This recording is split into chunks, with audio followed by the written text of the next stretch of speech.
Bonjour chers téléspectateurs et téléspectatrices, loué soit Jésus-Christ. Bienvenue au rendez-vous des héros de la foi.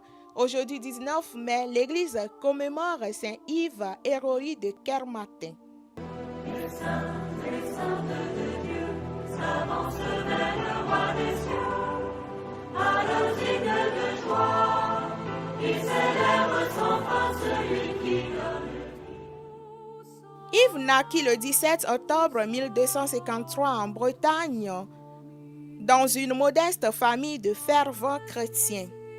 Sous la direction de sa pieuse mère, Yves passait de longues heures dans la prière contemplative.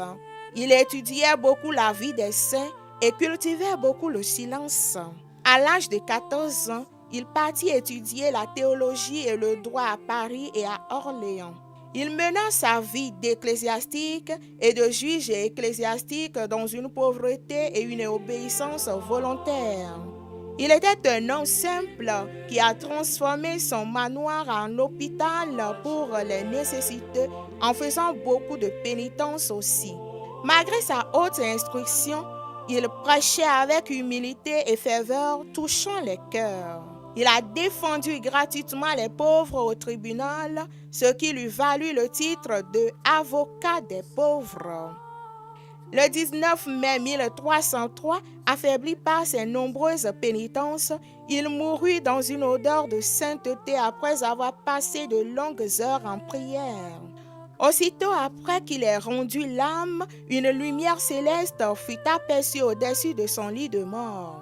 En juin 1347, Yves fut canonisé par le pape Clément VI et proclamé saint patron des avocats, des notaires, des juges et de toutes les professions juridiques. Bien-aimés dans le Seigneur, demandons aujourd'hui à Saint Yves de prier pour tous ceux qui sont sous son patronage et de prier spécialement pour toi qui célèbre ta fête patronale, ton anniversaire ou un événement ce jour.